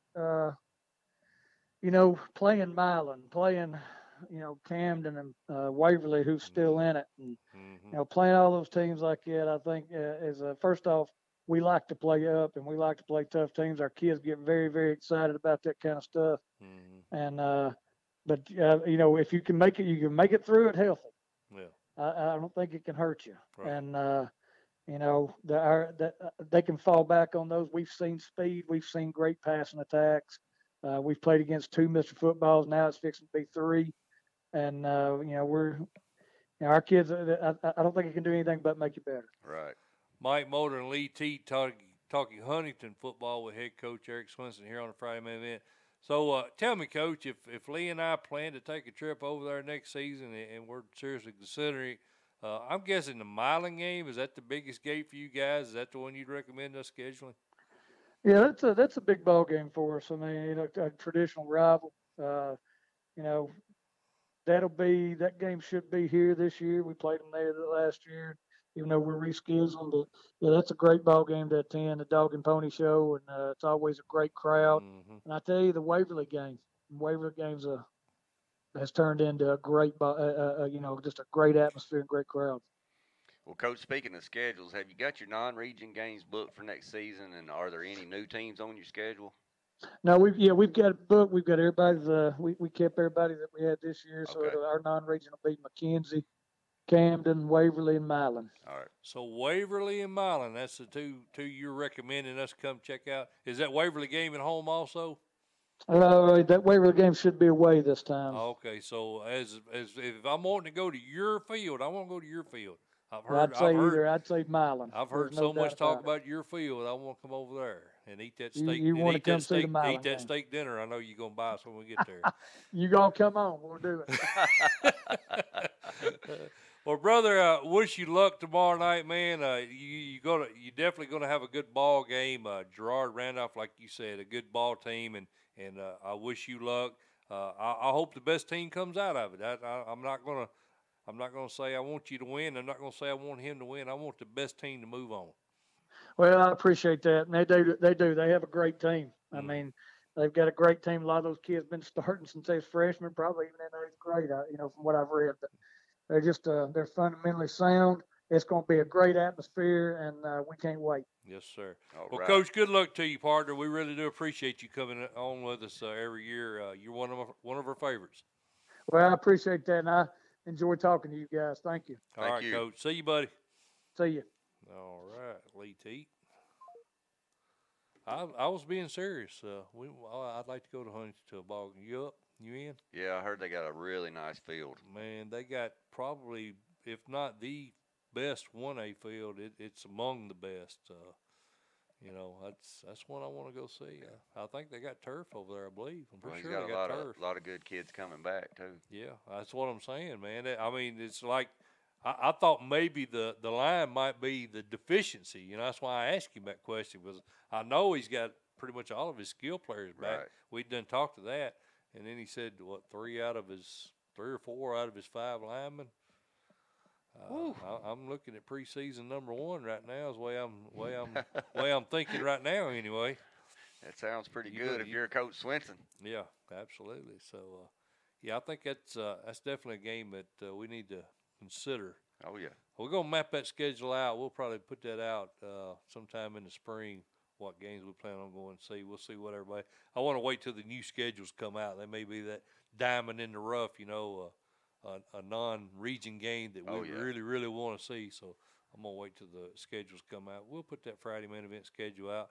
If you would like us to come to watch your team, man, shoot us a message. Well, you know what I like. All it takes is a good meal, and we're in, right? You know what I like about what Coach Swinson said, and we've talked about this before, is his non-region schedule. Well, he talks about playing up. Yeah. Playing against good competition. Same thing that Coach Hunt alluded to with wanting to go home and home with Farragut. Right. These guys, man, they ain't ducking competition because they see the benefit into the playoffs. And you know what? That's why they're playing tomorrow night. That's exactly right. That's why they're playing, That's man. Exactly right. If you play up and you challenge your team through the season, when you get to the cream of the crop is what's playing tomorrow. That's right. The good teams are playing tomorrow, and if you face good teams all year, that's going to pay dividends down the road. That's right. All right, Lee. Well, let's take a commercial break here, and we will come back. And we got Class 4A, 5A, 6A, and I kind of feel like I'm probably gonna beat you picking games this week. So. Not gonna happen. Not gonna happen. I guess we'll find out Saturday. Yeah, we will. I'm sure I'll hear it if you do. Oh, you will. Friday main event. Mike Mulder, Lee Teat. We'll be back after this. Friday main event followers. Mike Mulder here, your host. Another great show for you guys. Quarterfinal action headed into tomorrow night. We'll be talking 1A, 2A, and 3A to begin the show, much like we did last week. At 6:30, we'll give you a little break from Lee and I, and we will talk to, we've got 4 great coaches lined up. I've got Derek Hunt, Maryville's head coach at 6:30. 6:45, we'll be talking to Vic Grider, South Pittsburg's head coach. 7 o'clock, we head back over here to Middle Tennessee. We'll have John Olive of Tullahoma joining us. And then at 7:15, we'll have Eric Swinson, the head coach over in West Tennessee, the Huntingdon Mustangs. So a great show lineup, good coaches, all those guys obviously still in the playoffs, still contending for that state title. Look forward to talking to those guys. if you happen to miss one of these coaches and this is airing a little later in the show, as always, rewind. I mean, we've got every show we've had is DVR'd on YouTube. So if you miss one of these guys, just rewind back and you'll be able to listen to that interview and enjoy it. 7:30, we go 4A, 5A, 6A discussion. A lot of great games in every class. Lee and I will break them down and give you our picks. So I think it's going to be a good show. This will be our last show for the season, except for our show we'll have in Cookeville at the Blue Cross Bowl. We'll talk to all the coaches, winning and losing coaches, and I'll group that together. Of course, the format changes this year. 2A, 4A, 6A will be on Thursday. D2 will be on Friday, and then classes 1A, 3A, and 5A will be on Saturday. So I don't know exactly how we're going to break it down. I don't know if we'll put together a show for each day or if we'll put one huge show in with all the coaches. That'd be quite a big show. So what we may do is break down the 1A, 3A, 5A, and then on actually it'd be 2, 4, 6 on Thursday. We may put a show out for that, and then we'll do the 1A, 3A, and 5A. But at any rate, we will be done with playoff action leading into Cookeville. So hope you enjoy the show tonight. Always, we're sponsored by CoachT.com. We appreciate Jim Thompson and his bunch sponsoring us all year. It's been a good situation for both of us, and the show has grown. I mean, we had a record number of viewers last week. Hopefully we knocked that out this week, able to top that number. It'll be hard to do, but we'll give it a shot. And, again, Mike Mulder and Lee Teat, and we hope you guys enjoy the show.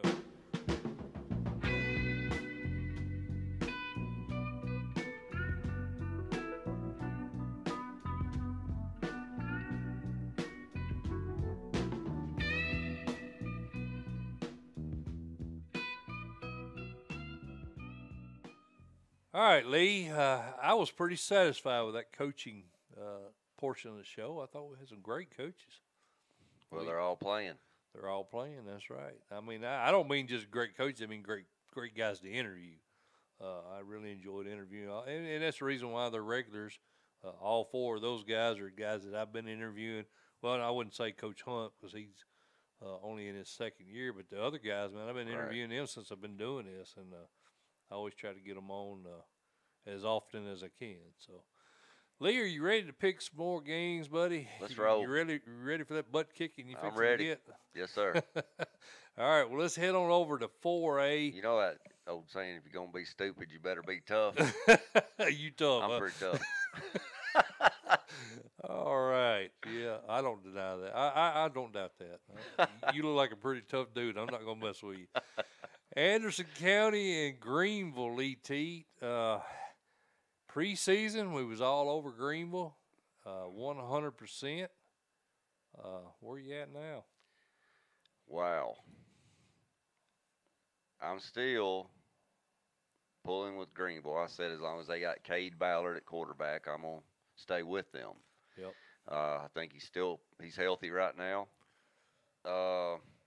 But Stanton Martin is the real deal. He is. Now that's last year's stats, so don't get hung up on that. But I think this year's stats are pretty similar.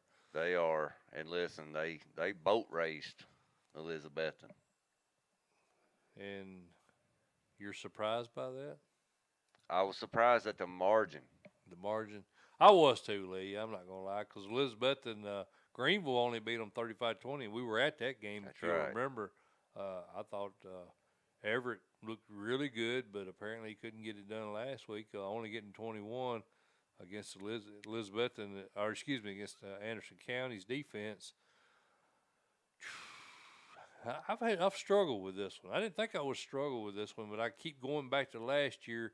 Greenville come from behind and win this game 35-31. If I remember right, I think Martin was injured in that game. He was did. He He not? went down in the second half. Yeah, so you know, does a healthy Stanton Martin put them over the top in this game? I think it gets them a whole lot closer, but I don't think that Anderson County's defense this year can match Dorian Goddard or Cameron Height. Home field advantage for Anderson County. Does that put them over the top? No. It should, but I think Greenville came You Ballard. staying with them Green Devils, huh? I am. I told you I would at the start of the year. I don't see any reason not to right now. Well, you're kind of taking a page out of the old Mike Motor handbook there. Yeah, I pick them preseason. I'm staying with them as long as they win, and I'm with you, Lee T. Do you think it's going to be close? I think it's going to be real close. Dude, this game scares the crap out of me, man. Me too, but I would love to see that game, man. I wish. Do they got Facebook Live? I don't know. We need to check. I bet there's some streaming. Somebody's got to be I bet streaming there's some that. streaming options. While I'm watching another game, I'm watching another Well, I'll game. be calling the Oakland game on the Ducks, so I know I can't watch it, but you can shoot me some updates. I will. All right, so we're going Greenville, correct? Correct. All right, Lee. The next game we just had Coach John Olive on with us, and that's Tullahoma and Maplewood. Man, I think Tullahoma's probably got some kids kind of banged up a little bit, and it's some key players. So I think my decision is probably going to be based on the fact that I don't know how healthy Tullahoma is heading into this one. Yeah, we got a little, report. A couple kids are a little bit banged up at Tullahoma, which is to be expected at this point in the season. Yeah. If they go and they're able to go good. Well, Coach Olive told us Bryson Corn, he's going to be a game time decision. Yeah. And if he's not able to go, that's big. That's a huge. lot. But I think a healthy Tullahoma hung in there with Maplewood last time, 14-6 ball game. Oh man, I like Maplewood. Bobo Hodges is the difference in this ball game. Arcente Broom picked up his 100th career win last week, so congrats to Coach Broom. I mentioned that on Twitter this week. I don't know. I know he didn't even know it because remember we interviewed him and he was like, "Wow, I didn't even know I was that close." Yeah. So, congrats on that number 100, 28-3 victory over Nolensville last week. Maplewood's only loss was to a really good East Nashville team this year, Lee, and I think I got to go with Maplewood for a lot of reasons. We don't know how healthy the key players are for Tullahoma. Maplewood's at home, and then they've got a playmaker, senior quarterback, Bobo Hodges, who's been in that role, before. Right, and Kendrell Scurry. Exactly. He's got a couple of really good targets now. Primarily, Kendrell Scurry can spread the field, can stretch the field. Not only with his arm, but with his Coach talked about earlier, Coach Olive, about how he scrambles. He's a playmaker. Yeah. I just think tomorrow night that if Tullahoma was healthy, I'd be a little bit more apprehensive about my pick, but I'm gonna go Panthers. Yeah, I'm with you on that. Springfield and Jackson Northside, and Lee, I think you picked this Jackson Northside team to lose last week. I did. You had Montgomery Central winning this quad, if I remember right. I did. I thought Montgomery Central and Springfield would be playing this week. So, what's your thoughts on this particular game here? Well, now I'm going to go with Springfield. Oh, you flipping, huh? You flipping over to the Mike Motor side because I've been on Springfield the whole time. Yes. So your dog gets kicked out, so you jump on my dog. Yes. I got you. I see how I like Fat Cat. I see how you are. Yeah, he's a ball player, man. This Jackson Northside team, I think, is dangerous. They lost to Germantown, Lee. They lost to Haywood. They lost to Dyersburg, and they lost to Briarcrest Christian. They've played a killer schedule. They have. And, of course, they did win that region title with an actually it would have been 6-4 record. Right. They knocked off an undefeated Jackson Southside. They actually beat them 26-7. Springfield only beat them 13-6. Correct. Does that kind of scare you a little bit? Yep. You know where this game's at? Yep. Any of that scare you? Yes. You changing your mind? No. But yes, it does scare me. It should. It should because it's a toss-up game to me, man. I'm going. The only reason I'm going, I'll be honest with you. The only reason I'm going to go Springfield because they was there. They was there last year. They was there last year. And you know what they did in the playoffs? Same thing they're doing this year. Just beating people, underdogs in, and just close games, but somehow find a way to pull it out. So I'm gonna stay with the Jackets. They lost to Clarksville and Beach. So they're only two losses. Of course, higher classification teams. Right. Beach is 5A, I think. Clarksville 6A, isn't it? Mm-hmm. So no, Clarksville's 5A also. Yeah, because they're in with Clarksville Northeast. 5A. I'm sorry. We cover 300 teams. It's hard to keep up with all of them. But, yeah, 2 5A teams where there are only 2 losses. Lee, I really want to go against you in this one. I'm really, really, really thinking hard about it.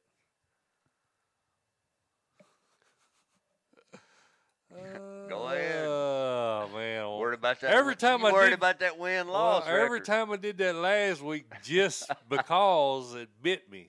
And dead gum Tullahoma freaking won by 2 points. Yep. I love Tullahoma, but that made me mad I missed that pick.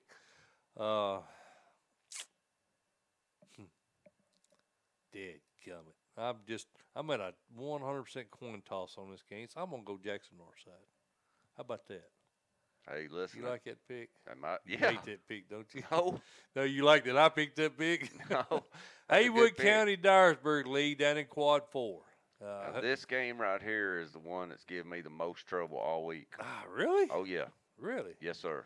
Now, I don't really understand that, Lee Teet, and I'm going to tell you why I say that, because Dyersburg won this game 48-14 last time. September 14th. That's a long time ago. Okay, ain't that long ago. It was this season, wasn't it? I ain't talking about 10 years ago. That's a long time. Well, I don't know about all that. Man. So who you going with then? Sound like you going with the 30-point loser. Dude, this thing is giving me fits all week. For the same reason you were talking about Jackson North Side. Mm-hmm. Haywood's losses are to Henry County, 5A, Briarcrest, D2, Dyersburg, who they're playing, and MUS, D2.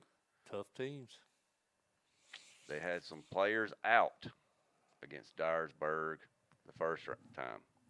Well, Lee, when you compare common opponents, Haywood did better in just about every case. Dyersburg destroyed Haywood head-to-head. One of two things happened in that first game. Either Haywood was missing some key players, or Dyersburg is just really a bad matchup for Haywood. And I know that, they didn't, Dyersburg didn't have kids out. Courtney Reed did play.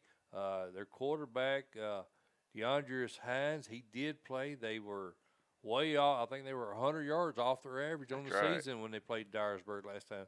So I'm thinking that's just a bad matchup. Well, it very well could be, because Dyersburg runs a wing T. Mm-hmm. They probably possessed the football the majority of the game, and anytime you're playing against a spread team, that's what you want to do. Keep them standing over on the sideline and running the clock. I think Dyersburg's a bad matchup for them. I think Haywood could advance against about anybody else, but I think Dyersburg's a bad matchup for them. Who you got? I got Dyersburg. Come on, chicken. Come on, chicken. You know which way you want to go. Just for the sake of it, I'll go Haywood. Attaboy. Stick to your guns. I'm going Haywood. That's my boy. Come on, Coach Hookpin. I'm glad you're tough. Oh, Lordy. All right, Lee, you ready to go to 5A? Let's do it. Let's go to 5A, brother. In 5A, we've got an undefeated Davy Crockett team. That's the team you should be pulling for, because I'm going Knoxville Central. I'm going to go ahead and tell you. Well, you know you like Crockett. No, I don't. Crockett bit you last week, they didn't they? did. Bad. Yeah. They Bad. did. 32 to. Did you pick Tennessee? I did. They lost 32 to nothing. You know that. I know. That's one of my losses. That's one of your bad losses, That wasn't was a bad one. I'm going That's about like at Trousdale County, wasn't it? Yeah. I'm doing a pretty good job pointing out your bad picks, man. Yeah. That's the only reason I love you, buddy. The only reason I can't point yours out, there's so many of them. There's so many of them. It's hard to keep up with, ain't it? That's a good point. I'll go Knox Central Bobcats, too. I like them, too, Lee. I like them a whole lot. And, Buddy, I tell you what, though, Hayden Chanley ought to be 25 years old, coaching this team to an undefeated record right now. And I tell you, he's got Coach of the Year? It's got to be. It should be. And I'll tell you something else. He's got a really good quarterback in Cade Larkins. The junior, he'll be back. So, Coach Chanley, good job. I just think tomorrow night. Graduated from Crockett, right? Yep. I think I think tomorrow night might be it. I'm going to go Bobcats. I agree. And, Lee, we were on them the entire season. Did a little digging into this. I found that Dakota Is that Favre? Favre. Or is W silent as favor?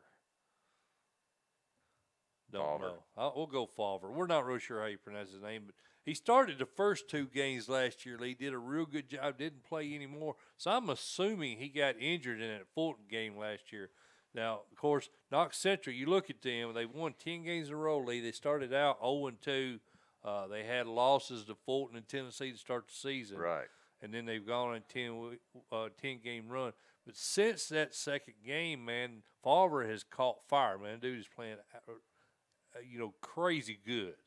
So I'm thinking maybe he had a little rust. He probably, and I don't know all this. I looked at Max Press, looked at the stats. He only had stats for 2 games last year. So I assume he got injured, didn't play the rest of the year, come back this year as a starter, as a junior. So this kid is really good. So I'm thinking he had rust the first 2 games, and now he's playing up to his potential. Yep, and their tailback's really good. Devon Moss, Yes. 9 yards a carry, averaging 9 yards a carry. Right.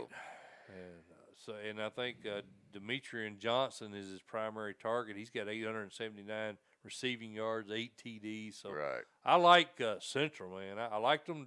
We had them. That's right. Coach Rosser, he does a heck of a job with that Central team.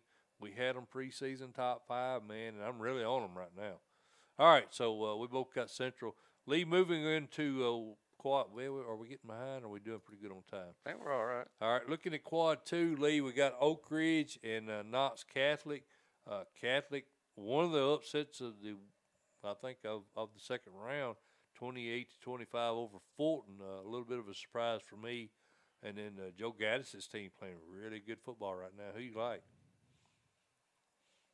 Man, I'm going Knox Catholic. Going Catholic. They beat Fulton 28-25, and we had Fulton as our what? Our number 1. Not my number 1 off. I got to go with you. Yeah, I agree. I think the reason for that, Jack Janzik back at quarterback. Right. He got injured there. I think it was prior to the Saudi Daisy game, was it not? I think you're right. Yeah, I think he got hurt back. It may have been. I'm not sure what game it was, but he's been injured for a while. Matter of fact, we talked to Coach Matthews, I think a week or 2 after he got hurt, if you'll remember. Mm-hmm. But he's back, and I know he had like 400-something yards passing in week 1. I'm not exactly sure what he did against Fulton last week. I got to think he's a difference maker. I would think so, man. This is another one of those games, though. It's been kind of a weird for me because Oak Ridge beat Saudi Daisy last week. Yeah. Well, Saudi Daisy beat Knox Catholic. Yeah.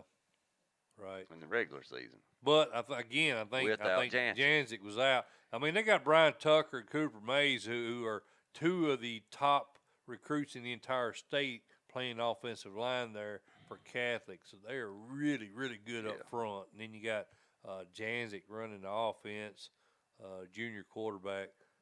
I'm with you, man. I'm going Catholic also, and I love Joe Gaddis, but Catholic's solid, man. And this is Steve Matthews' last best shot at another state title as he goes to D2 next season. That's correct. He's going to be in with the big boys, so I got a little extra incentive this year, I think. Yeah. All right, Lee, Beach and Hillsboro. This is a rematch. Hillsboro won this game 20-7 on September the 29th. We're talking about quad 3 now. We'll put quad 3 up here for the viewers. So Hillsboro, I think Hillsboro 48-20 over a good Shelbyville team last week. Surprised me. And then Beach knocks off Summit 45-42.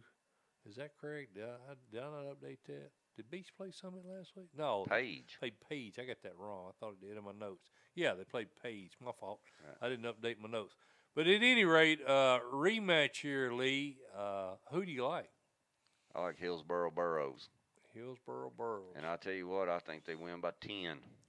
They're playing good football, Lee, and this is another team we had in the preseason top. I think we had them in our top 5. I need to go back and look. I believe you're right. So I think we had them higher than anybody else did, matter of fact. I think most syndicates were kind of, down on Hillsboro for this season. We had them pretty high. When they had a close game against Stratford early in the year and they actually lost to a Gallatin team that's not up to par, I was like, man, I must be an idiot. But they've fortunately, Coach Fitzgerald has turned things around. They're playing a lot better now. I've got Hillsboro winning this one. I like Hillsboro. You like Hillsboro. All right, Lee. The last team in class, our last quad in 5A, Henry County and Kirby. James County. This is a tough one right here. You know, I've been on Kirby all year. Yes. But yeah, man, Coach Count's only loss was to a really, really good Germantown team. Who do you like in this one? I'm gonna go Henry County in this ball game. My buddy Trev went up. He was on a hunting trip last week and watched this Henry County Ridgeway first half, and he said that Henry County's tailback is a load. He's a load, huh? He's a load, and Henry County's no stranger to this playoff scenario. They're traditional powerhouse. I'm gonna go Henry County. Well, I've been with Kirby, Lee, but the close win over Southwind, 36-34. Their only loss was to Olive Branch, Mississippi, right. And they do have Jaden Johnson, the senior quarterback, who's committed to play for Louisville. I wonder if he's still under that commitment. I bet he won't now that Petrino. Yeah, I bet he won't either. That'd be interesting. Yeah. Maybe we got a shot at him. We need a good quarterback. Yeah. I'm gonna jump off this ship. Okay, I've been riding these Cougars so far through the playoffs. Right. But Coach Counts with that 31-8 win over Ridgeway, and the win over Clarksville Northeast, who I thought was very good. I did too. They beat Beach. They beat Haywood. To me, they've proven themselves to be a solid squad. I'm going Henry County. I'm with you, buddy. Patriots. I'm with you. All right, Lee. Let's look at Class 6A. Class 6A's got some great matchups. Farragut and Maryville. We had Derek Hunt on with us earlier tonight. I'm just gonna throw it out there, man. I don't think Farragut's got a snowball's chance in Hades. Really? Yeah, I think this game's gonna get ugly. Buddy, there's a lot of people thinking Farragut's gonna keep us tight. I ain't one of them. What do you think? I'm going Maryville. You're the darn guru here. What do you think? Oh, well, You was bragging about how good you beat me last week. Maryville. So. Oh, well, I thought you were just talking about how good Farragut was. They are, but Maryville is at home. Maryville's at home. And they're definitely no stranger to this situation. Maryville's been there a few times, haven't they? Yeah, Maryville. I like Maybe it too, not Lee. by as much as you think. Well, so you say. I think Maryville's going to beat them pretty. I think it's going to be a statement game. Only thing I'm a little nervous about, and I don't think Coach Hunt will let that happen, is the possibility of looking forward to that rematch with potentially Oakland. Right. And that's not a given, as we'll talk about here in a minute. But that's the only thing I'm a little concerned about. But Maryville typically doesn't fall into that trap. Right. That Well, they're so consistent. They're consistent. They're very well coached, and I don't think that'll be a possibility. But I think, man, I got Maryville by 2 touchdowns, maybe 20 points. Really? Yeah. Okay, I can't see maybe 10-point win. I'm gonna go 20-point win, Maryville. I'm going Rebels though. Yeah. All right. We'll see. This game right here, Lee T, I'll be at, brother. I'll be at this one right here, and I'm talking about this quad 2 matchup, Oakland and Mount Juliet. As a matter of fact, I'll be calling this. Well, I'll be doing the color for this game on 93.9 The Duck. So invite you guys to tune into that game. I'll try to liven it up a little bit, make it interesting. Right. You pretty sure I'll do that, aren't you? Yeah. So if you can stay warm, which Coach Perry seems like he hooked you up. We're in the press box. Yeah, I called out some favors. I think them guys at the Duck, they've been put in the bleachers a few times this year, so we're going to try to change that now that I'm on with them, because I do have a few connections, Lee. We got a pretty good web of coaches out there, right. So hopefully they'll help us out as we go through this postseason. But I mean, it's not a given that we'll be calling any games past this week. Trey Perry's got a good ball team, Lee. Are you kidding? Hey man, they 35-14 over Blackman. Oakland only beat them 24-14. You're a common opponent guy, aren't you? No. No. So what do you think happens in this one? I think it's going to be a close ball game. Well, I thought while you was talking, I thought Close ball game, but I think Oakland is just too physical. Both these teams are physical. Don't get me wrong, but I think Oakland's got too much depth. And Coach Creasy. Brad Calvin sent me their 2 deep today, Lee, and they're pretty healthy right now. Yeah, they're deep, and I like Oakland. I like how they play. I like their just overall how they do things. They're so physical, man. I don't think Mount Julie's going to score on them. I don't think they're going to score on them, Lee. They may score a touchdown. This Oakland team defensively is just crazy. It's lights out. They're crazy. And I love Trey Perry. As a matter of fact, I talked to him earlier this week. They ain't got anything to do with it. You know, it's like your famous saying, it's the Jimmies and the Joes. That's right. And Oakland's got them. And I'm not saying Mount Juliet doesn't. Mount Juliet has got some great ball players, but I think, head to head, one-on-one, I think Oakland's got more athletes. Oh, yeah. Across the board? Across the board. Oh, yeah, I'd say so, too. Right. I don't know of anybody that has that many athletes in the state right now. Me neither. And I think Coach Perry actually would say the same thing. He does have some great talent, and I'm anxious to watch, the Rutland kid that he said that's the best overall football player he's ever coached. That's a big statement right there. That's a heck of a statement coming from Trey Perry. Yeah. He said that was even as an assistant. Right. And they've got Reggie Grimes and Malik Bowen. I mean, they've got these 2 kids are 2020 class top 20 players. So, I mean, he's got talent. I'm not saying he doesn't, but you look up and down, top to bottom, that entire Oakland roster just eat up. Well, I'll tell you something else, too. Garrett Taylor. That is huge. Yeah, That kicker. Yeah. He's big time. But Mount Julie's known for kickers, too, so I don't know that you get a big advantage there. I got to be completely honest here. I don't exactly know who's kicking for Mount Juliet, Right. but typically they have great kickers. They have the former kicker for Tennessee. I think he's on staff there at Mount Juliet, the one drawing a blank, Lee, the one that does all the kicking camps. Help me out. Come on, brother. I thought for sure you know what I was talking about. The Burks went to him. Oh, no, he's at BA. Oh, I thought he was at Mount Juliet. He was at Mount Juliet, wasn't he? Oh, he's at BA. Okay. Anyway. All right. So I don't think what I'm getting at, I don't know that kicking's going to be a huge advantage this one, but I think Oakland wins. Ravenwood and Brentwood, Lee, in quad 3. A bit of a surprise. I had Cane Ridge. I think you did as well. I did. I did pick Brentwood. I don't remember. I think you had I took Indy. You had Indy. So this game right here wasn't really I don't think this is a game either one of us expected.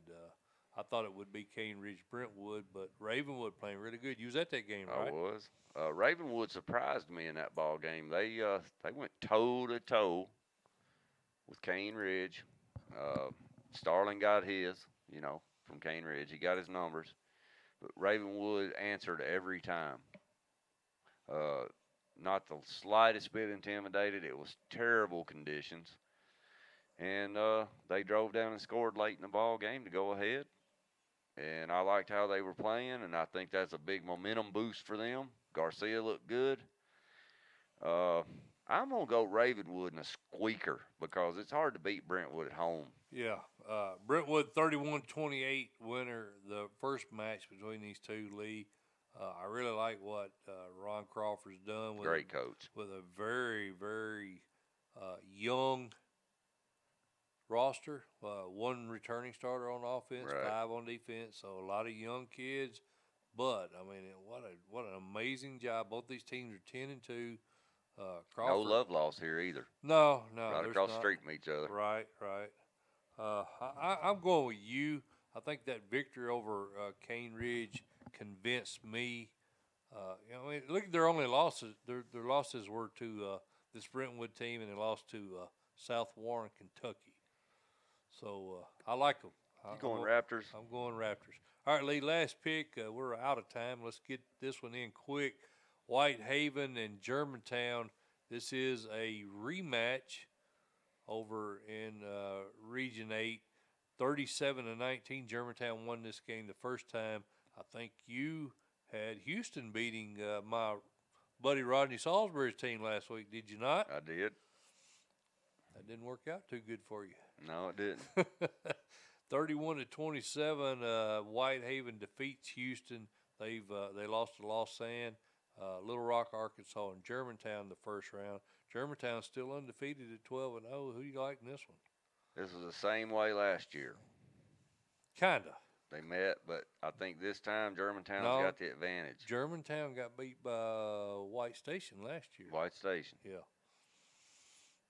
Because they were looking ahead to this Whitehaven. game. Yeah. I'm going Germantown. Well, I mean, that's the smart pick. That's the money pick. And everything tells me to go the same way. Whitehaven did beat Central 35-14, which obviously Germantown struggled a little bit more with them. But Germantown beat Houston by a bigger margin than Whitehaven did. Right. So, I don't want to read too much into that. For some reason, something's just telling me to go Whitehaven. So I'm gonna. It ought to. I'm gonna How many go, times he been there in the last? He's been there a lot, man, and he's very good in postseason. So I'm gonna go Whitehaven. But if they win, I think they're gonna need to win the turnover margin. I think if they win the turnover margin, they win. So I'm gonna go with the Tigers in this one. Gonna stay with the Tigers. Stay with the I'm Tigers. going Red Devils. I don't blame you.